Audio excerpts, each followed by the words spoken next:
ต่อ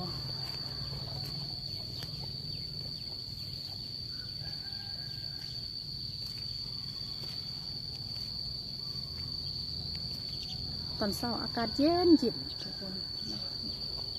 ได้อมอากาศดีอากาศเย็นแห้ง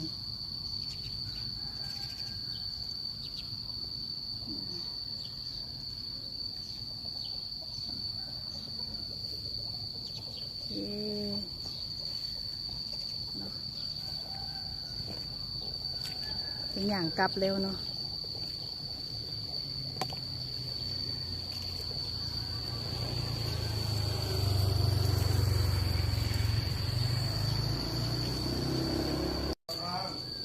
ย่างหอบหนึ่งก่อน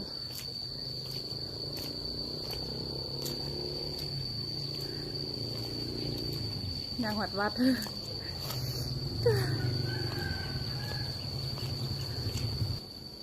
โกนจ้าไทยอ่อมๆมาเลยนี่เลย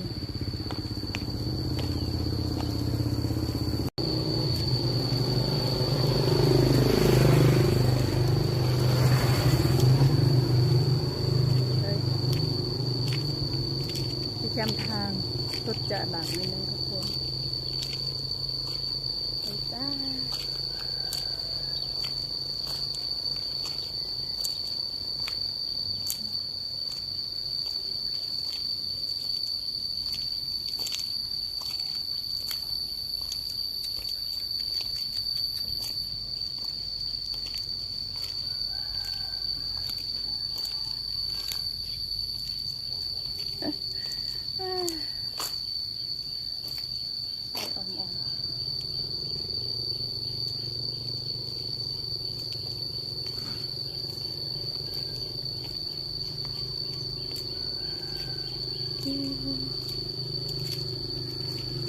เงียบดีตอนเช้า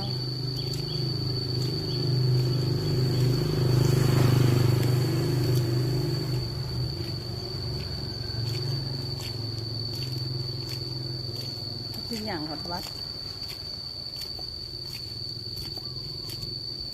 เป็นอย่างไปหอดวัดเลยเนาะ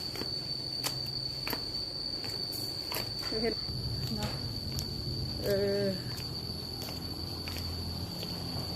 อากาศใช่เบิ่งเดียว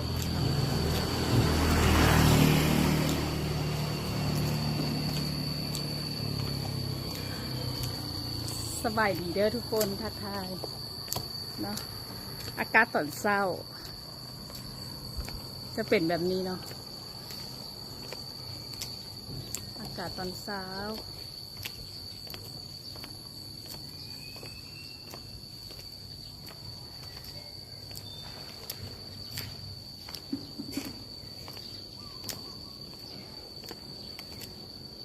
โกนจ้า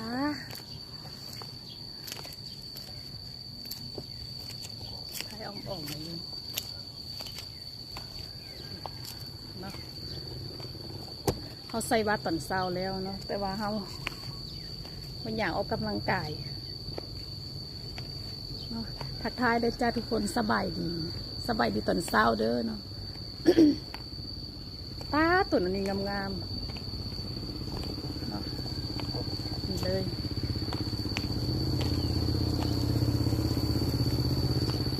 ต้นอันเป็ดบักกะลาคนอันนี้จะวัดแต่ว่าเขาใส่บาตรตอนเช้าแล้ว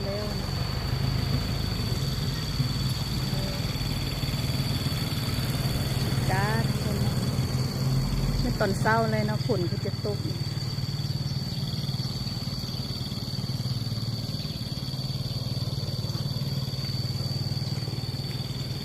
ดอกอันนี้ก็งาม